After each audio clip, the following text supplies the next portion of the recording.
Tamil Nadu is known for throwing outlier whenever a matinee idol comes into place.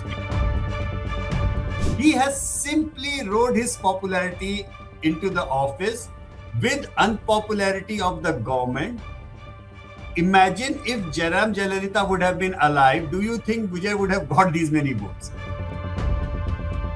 Tamil Nadu happens to be the only place where the upper caste Hindus, Muslims and Christians all have voted in the same pattern. Genuinely don't believe that SIR was the reason because of Mamata Banerjee lost. Mamata Banerjee lost largely because significant chunk of female voters decided that they are going to vote against her. This scheme would be useful for females if the basic safety and security issues are not addressed and their basic sense of dignity is not maintained.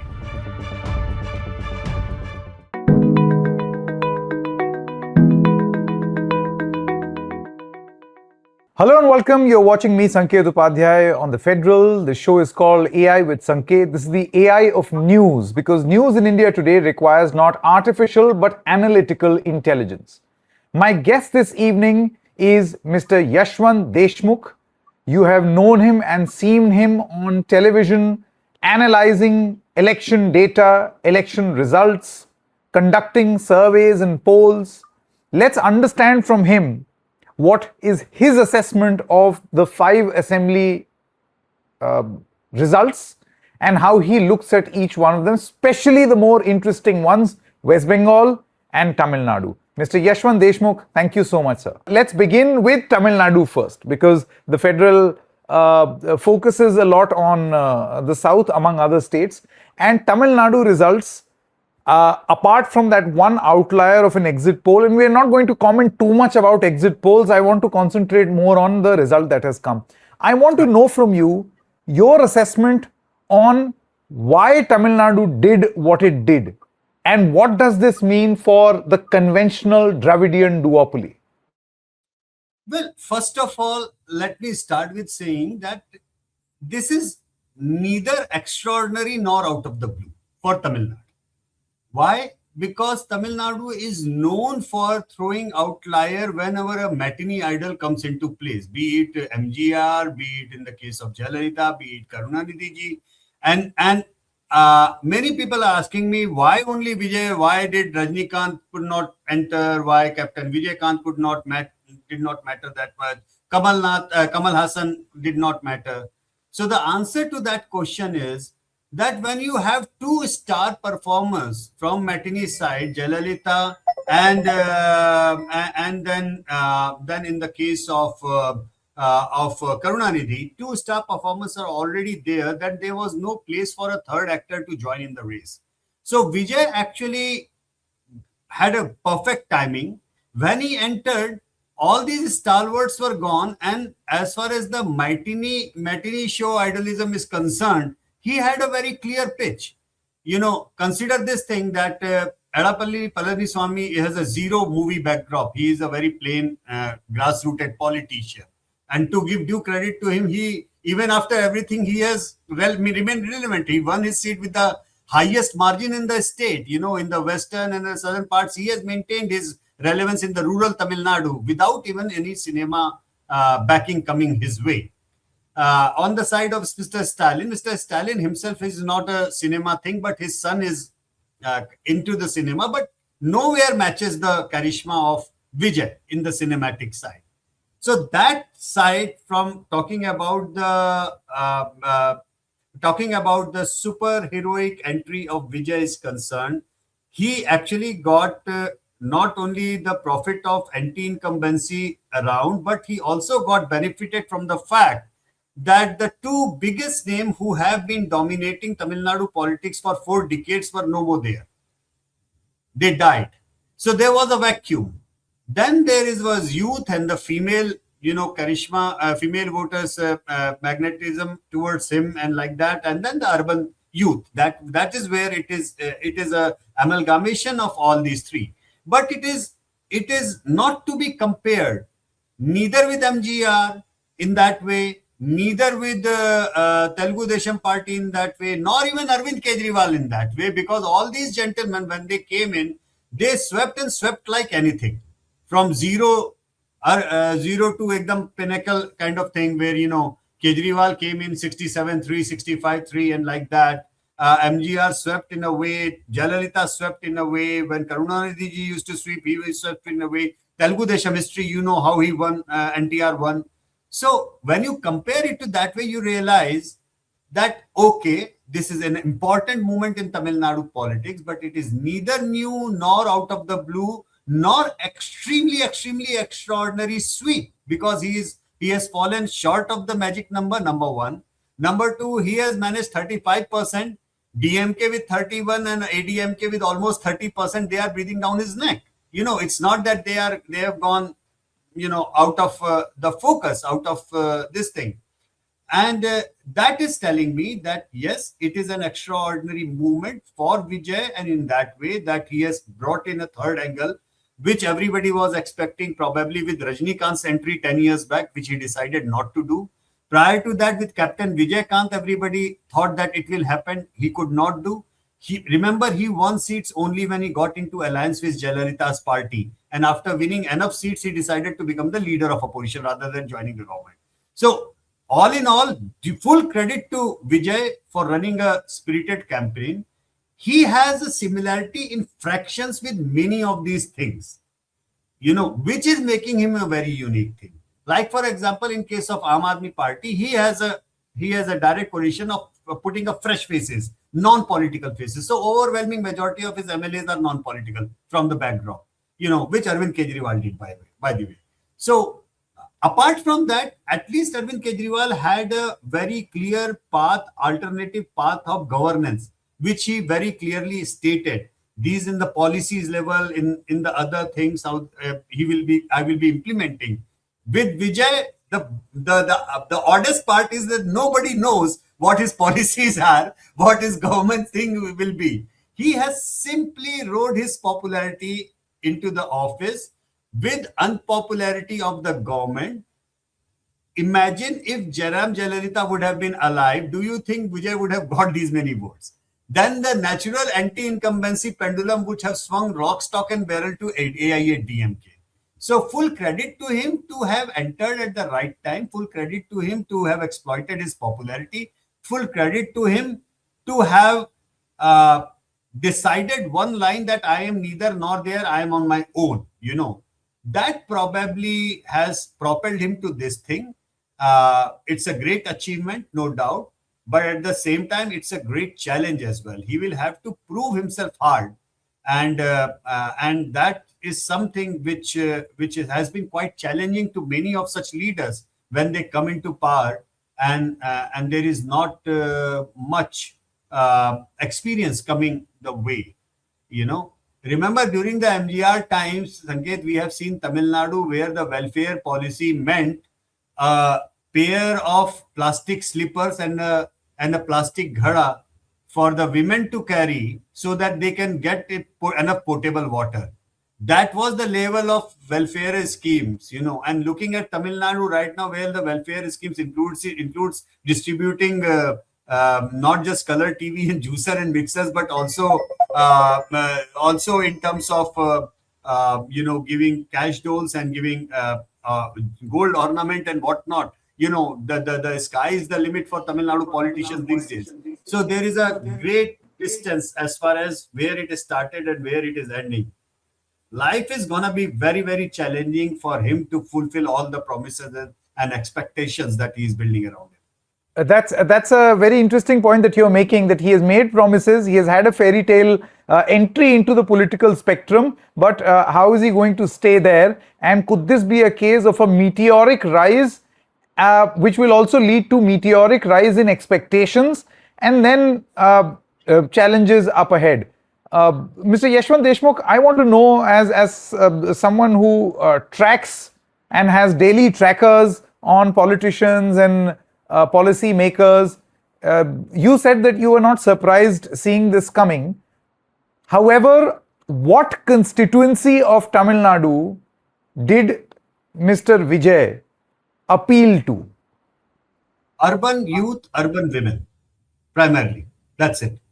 You know, because the way I am looking at the DMK and ADMK vote share, if you look into, see, as the age bracket goes up, Vijay's numbers come down in terms of voting. As the age bracket goes up, the number of votes for DMK and ADMK go up. As the urban side go up, his votes go up. As the rural sides comes in, ADMK vote goes, his votes go down. So there are clear-cut demographic profiling into that. He has polled majority of the Christian voters going to him, majority of the quite a significant lot of Muslim voters going to. So minorities have majority in a way gone for him. He himself is coming from a minority backdrop that obviously has helped him. But among the non-minority religious backdrops, it is the 18 to 30 age group largely, and female voters. That is where he has got his muscle coming in. And yes, yeah, one more interesting thing which my team was telling me this morning, which I looked into, probably Tamil Nadu happens to be the only place where the upper caste Hindus, Muslims and Christians all have voted in the same pattern, while in all other states, Christians and Muslims have voted in direction and upper caste Hindu in that direction. You know, that kind of polarization has set in. So credit where due. This is an interesting phenomenon. You are asking for one thing which has caught my eye. This has caught my eye. Tamil Nadu happens to be the only state. Even in Kerala, the upper caste Hindus have all voted for left or BJP and not for the Congress. But all the Muslims and all the Christians have voted for the Congress-led UDF. So everywhere that contrast is very, very evident across India. Tamil Nadu this time happens to be the only state. In the 2024 elections, we had seen upper caste Hindus voting for the BJP, NDA and the ADMK, and the Muslims and Christians voting for the DMK alliance. This time, it's very interesting. Among the OBCs, it's the ADMK which has the lead, by the way, in Tamil Nadu. So from the OBC politics perspective, actually it's AIADMK which has held the ground. Among the scheduled caste, scheduled tribe voters, it is the DMK which has held the ground. But among the upper caste and the minorities, it's the Vijay. So that's a very unique phenomena for me to see. On a religious polarization perspective, minorities voting for Vijay has not pushed the upper caste Hindus to the other way. In fact, they have voted almost to the same proportion to Vijay. And do you think that this is in league and in line with any player who is new? You see his political alignments and realignments and him being tested by the voter, nothing of that has happened, which is why none of these traditional my voting pattern will go here, the other one will go there, none of this really mattered. I would like to draw your attention to Delhi 2015 or Delhi 2013, where something similar happened for Arvind Kejriwal, where people voted for him lock, stock and barrel. So do you think that his inexperience and inability of access to any prior data of what he may or may not have done has gone in his favor? Yeah, I think that would be a fair comparison on that point. I mean, when inexperience comes as an asset rather than a liability, and that might have helped him, just like it helped Arvind Kejriwal. And yes, the similar kind of pattern we had witnessed in 15 and 13 when Aam Aadmi Party has kind of entered in a nascent phase. We had seen that the upper caste Hindus and the Muslims had voted in the similar enthusiasm for Arvind Kejriwal. So that is a unique pattern that he has followed. However, in the following elections, the moment the Lok Sabha elections happened, it went 7-0 to the BJP in Delhi, and the entire Hindu bloc went for the BJP, and actually Arvind Kejriwal trailed to number 3 place. So I have to, interestingly, I really want to see what happens in the Lok Sabha, because across India, I have seen whenever it is a national politics issue, people have voted for in a different way. Like in Delhi, for example, they realized Congress is the main opposition to the BJP. So every time the Lok Sabha election happened, it was the Congress which became the number 2 party till Sheila Dikshit ji was alive. Actually, Aam Aadmi Party, right after their sweeping victories in 15, they and in 14 and 19 Lok Sabha election, they went to number 3 place in all the constituencies in Delhi. So yeah, from that way, Tamil Nadu would be interesting for me to observe. Whether they see like in neighboring Andhra Pradesh, Jagan Mohan Reddy, even though he was not of national importance, but that did not yield any space for Congress to make a comeback in Andhra Pradesh. So Andhra got bipolar in between the two camps led by TDP and then Jagan Mohan Reddy on his own. Here in this case, whether it will go for a bipolarization between DMK, ADMK because of BJP and the Congress in this camp, but it would be interesting. Suppose if Congress leaves DMK, which is like very much in the news right now, and if they join the TVK, then will it become a bipolar between the NDA, ADMK-led NDA in Tamil Nadu and TVK-led UPA in thing and DMK going some other way? I mean, that's very interesting phenomena to happen. Let's wait and watch for that. Yeah, which is why suddenly Tamil Nadu politics has become interesting. So far, you saw clean swings from ADMK to DMK. This is for the first time in a very long time that you see a mandate not completely fractured, but not completely clear also, where you would have to do the typical jod tod ki rajniti that we are so familiar with in the north. Let's shift focus now to West Bengal. And I want to know from you what is your assessment on this win. Of course, we do know that it is an unconventional win, and conventional parameters of psephology may perhaps not hold true here because there are allegations of SIR bungling, voter deletions on purpose, EC and its partisan approach, central forces being used against Mamata Banerjee, and all those things. So, your assessment? Sanket, my assessment is that if this would have been a close contest and BJP would have managed to win by a close margin, then I would have paid attention to the SIR related queries. But the scale of BJP victory is so big that even if I take away all the seats which are doubtful, say about 140 some seats where the margin of victory is less than the total number of votes that have been deleted, which the court has also said that they will be looking into as and when required. Even in those seats, a significant number has been won by the TMC. And even if you take out that 50 odd seats advantage, probably in after leveling out the seats of TMC and the BJP, and put that tally into AITC's tally, even then BJP would be winning 158 and winning the state. So what I'm simply trying to say, while SIR and other things will remain a concern, will be, the special tribunals have to act. Nobody should be not allowed to vote if he or she is a genuine voter. That remains to be seen. I mean, how it proceeds. And in fact, if this takes us to the next phase of reforms, which includes the biometrics enabled voter IDs, and so that once and for all it is all settled, in that way, and that there is no scope for any duality, any non-citizen voting, those kind of things. If it paves the way for that kind of further next phase of electoral reforms, I would be very happy. But having said that, I genuinely don't believe that SIR was the reason because of Mamata Banerjee lost. Mamata Banerjee lost largely because significant chunk of female voters decided that they are going to vote against her. And that is very, very significant because, Sanket, in the last 2.5 years, we had seen after Shivraj Singh Chauhan's victory, everybody doling out cash scheme after cash schemes and trying to turn the women voting bloc towards them, which has worked brilliantly so far. But please remember, all those verdicts were pro-incumbent in manner. People or females who were getting the cash dose, they voted pro-incumbent.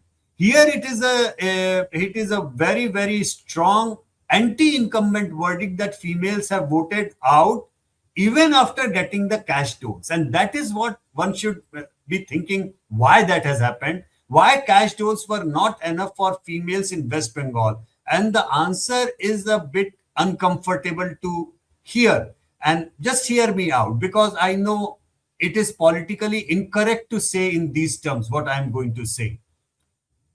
Ma, Mati, Manush, these things that Mamata Banerjee coined, if Mati and Manush remain with you, but Ma goes away, you have a serious thinking to do. And that has happened because of the law and order situation, because of the crime against females. And this is where I believe that when it comes down to safety, security of females, when it comes down to dignity of females, when it comes down to sensitivity towards the rape victims, which was unfortunately complete lack of sensitivity on the, not just from the government and the governance side, but also personally from Mamata Banerjee's side, unfortunately, the way she was dealing with the thing. And when those law and order issues start getting fused on communal lines, that she is turning a blind eye to Muslim criminals because of her vote bank politics, then it induces a different level of polarization. We have seen that females in this last few years have broken the lines of caste and religious polarization and voted on issues, even going pro incumbent, because they were getting Labharti schemes and they voted on those lines. But when a strong women chief minister who has carried women vote bank for 15 long years loses female voters on law and order issues, that simply means whenever it will be a question of safety, security, and dignity, female voters will not give importance to cash doles or Labharti schemes. No scheme would be useful for females if the basic safety and security issues are not addressed and their basic sense of dignity is not maintained. I think this is a very critical thing which has made a serious dent in the female votes of Mamata Banerjee's supporters. And one more factor, Sanket, which has not really been analyzed with empirical data so far. It's difficult to analyze in that way. Is whatever happened under Muhammad Yunus in Bangladesh for those many months, the impact of Hindus getting lynched in Bangladesh had a very weird way of entering into West Bengal politics, which something I guess that neither Muhammad Yunus nor Mamata Banerjee would have thought of it happening that way. I pitched the seats in the Bangladesh national elections where Jamaat-e-Islami won. They were all scattered around the Indian border, Bangladesh border. And if you look into those seats and just see the mirror image of the seats on this side of the border, you will realize extreme negative polarization just the other way around and making BJP win. So that's a very unique phenomena. I don't remember Pakistan bashing, Pakistan beating war has an all India impact. It never had a localized impact on the border states of Rajasthan or Punjab for that matter. Pakistan thing always mattered all across India. I mean, it became an issue. But Bangladesh thing happening that way had its own impact. So I think that is something for the researchers like me and you and other analysts to actually keenly observe on. These are the things which sometimes feel non-existent when you are talking about the local politics. But when you look into the communal history, the past of partition, and then you realize there are certain fault lines which were always there in Bengali society. Somehow, whenever we talk about partition, Sanket, we end up only and only discussing Punjab.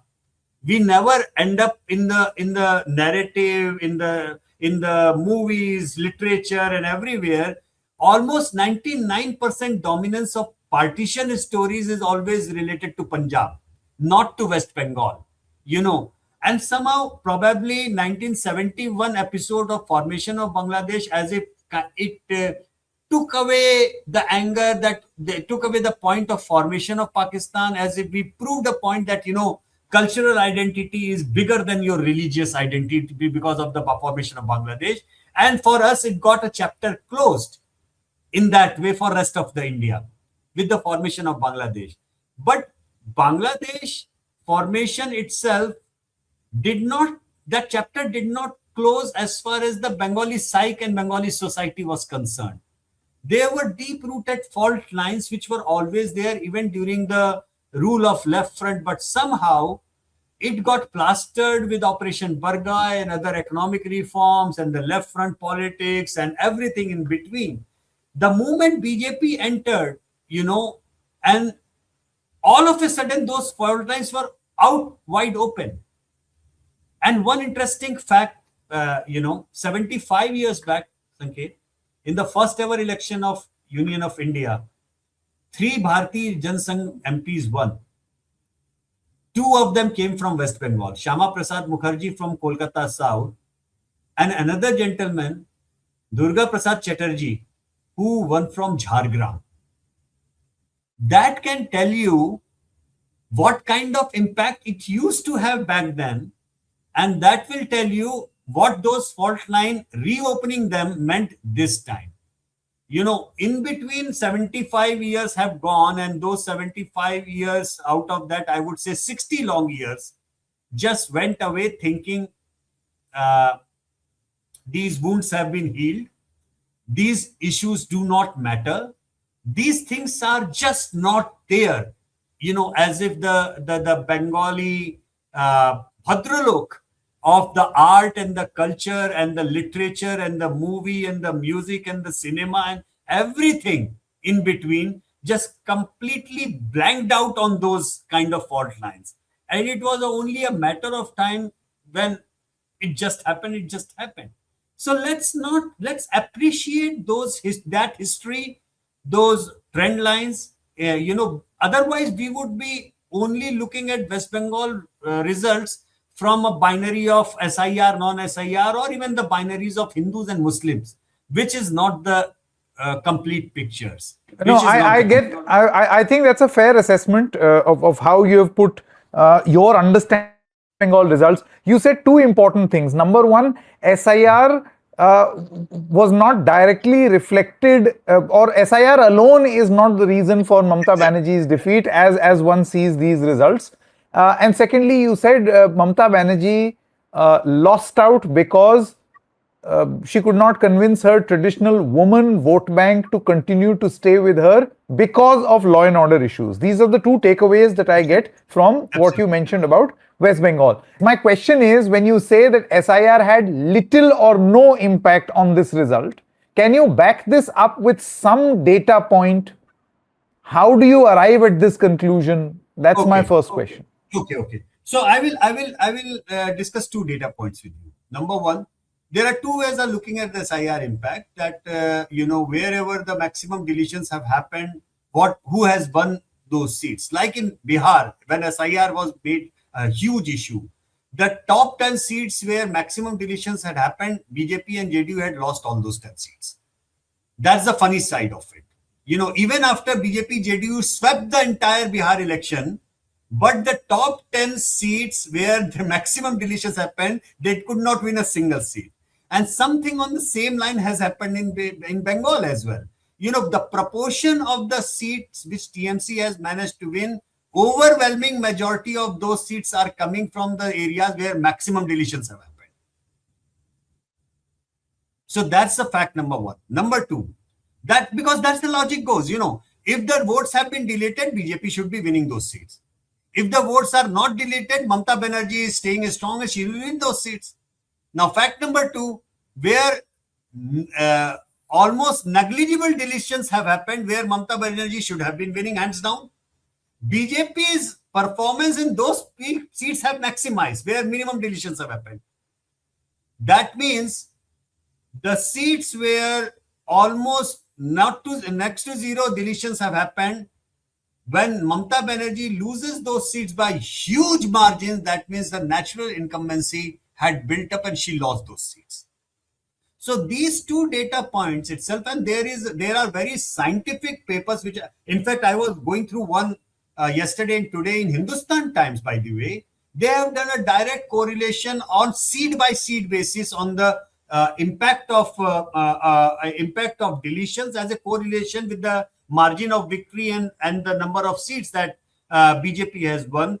And actually, that correlation was not beyond one, which actually means that there was negative or net negative correlation as far as that deletion was factored in. It is a very good report in Hindustan Times, very a bit more statistical in nature. I mean, it's difficult to understand those who are not very much following up jargons of stats, but in a layman's term, I'm trying to explain.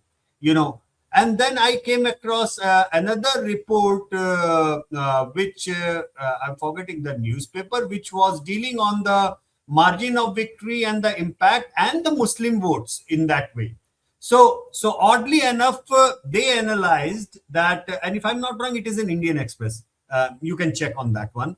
And they have analyzed in a very brilliant way that when you put up Bengal's constituency on a population of Muslims from low to high, the performance of Trinamool also went low to high in all the elections in that way. And when you put the Hindu seats and like that in the same way, it will go, and the opposite would have been true about the Trinamool Congress. So in the 0 to high Muslim seats, the BJP's graph was like this. Where low Muslim population is there, BJP's votes are there. High Muslim population, BJP was there. There is no change in that graph. That means BJP is still polling negligible in all those seats. But what has happened is Trinamool Congress seats, which went like this, in this election, it has went down. And others have gone like that, which very clearly tells that the non-BJP, non-Trinamool parties have picked up in these Muslim seats, giving up Muslim candidates. For example, Congress, almost all of their MLAs which they have won, they are Muslim candidates willing from Muslim seats. You have Humayun Kabir's party. You have Left Front in there. You will realize that the dent to Trinamool Congress in those high Muslim seats came at the expense of Congress, Left Front, Humayun Kabir, ISF, MIM, and all other Muslim parties and Muslim candidates where BJP was non-existent. So in short, these two reports tell you that on the non-Muslim side, it was the female voters' anger which has hit her hard. In the Muslim bet also, not that 100% Muslims went with her. There is a significant erosion of Muslim support. And this, by the way, is in line with our analysis with other parts of country. Say, for example, if you look into the local body election results of Maharashtra, pick up Malegaon, where the Congress and the NCP Muslim vote first shifted to MIM as being the Muslim party. And then MIM was not Muslim enough, so they voted for Islam party in Malegaon. So what is happening is that whenever in these Muslim majority, Muslim where 100%, 90% Muslim voters are there, they first go for a secular party in order to defeat the BJP. But when they realize BJP is not going to win here, on the local level, they also look out for alternatives which are looked down upon on more Mazhabi and more Islamic party. So from the Congress to NCP, NCTP to MIM, MIM to Islam party of Malegaon, that's the kind of regression analysis that you will be pulling up. And similar pattern is now evident in Malda, Murshidabad belt of West Bengal, from Trinamool to Congress, Congress to Humayun, ISF to Humayun Kabir to some another independent. That fragmentation has happened. So, yes, Mamata Banerjee could have probably crossed 100 seats purely if she would have won all those Muslim seats. She could not. That's also a fact. No, So in all a sense, these- Mr. Yashwant Deshmukh, you seem to say that this is some sort of a counter polarization which is getting even more acute. So from Mamata Banerjee, the voters have moved to parties that, at least in Muslim pockets, the voters feel that are more likely to be able to represent their cause, and Mamata Banerjee is not one of them, and to be seen as a party opposing the BJP's ideology, which means that there has to be a heightened polarization of the BJP for the Hindus for there to be greater polarization here among the Muslims. It's ironically pretty much in that direction. But the catch-22 situation for Mamata Banerjee here is, does she want to become Congress of Assam, and which would make her impossible to win West Bengal again? Or does she want to still carry the Bengali identity, middle of the line approach where she started the Parivartan in 2011? Mamata Banerjee was for a long time NDA ally. She was a minister under Vajpayee government. She was a partner of the BJP. Please remember that. Okay, against the left front, overwhelming majority of the Hindus did vote for her. But over the last 15 years, somewhere that that probably taken for granted the Hindu votes to come with her. I think probably this is where she failed to read the writing on the wall, that when it comes to law and order, she has to be extra careful. Because come to think of it, Sanket, I mean, I'm talking about very practical politics. If suppose she would have taken a really tough stand on Sandesh Khali and made it an extra, point to put all the criminals coming from Muslim background put into the jail, would the Muslims would have ditched her? No, because she is the prime anti-BJP force in the state, right? And Hindus would have retained with her, because females of West Bengal would have thought that, yes, justice was done, justice was visible. The problem with her now is, if she doesn't get back to that middle of the ground, then further polarization, further disintegration of her Hindu vote will lead to a path what has happened to Assam and Congress in Assam over there. That's a clear and present danger for her. That is where she has to really, really work hard. So far, BJP had, tried very, very, very hard, but was unable to brand her as anti-Hindu. But this is something which was her own thing in the making. Sandesh Khali is not something which BJP did to Mamata Banerjee. It is something which Mamata Banerjee did to herself. So very fine lines, but these narratives travel far and wide.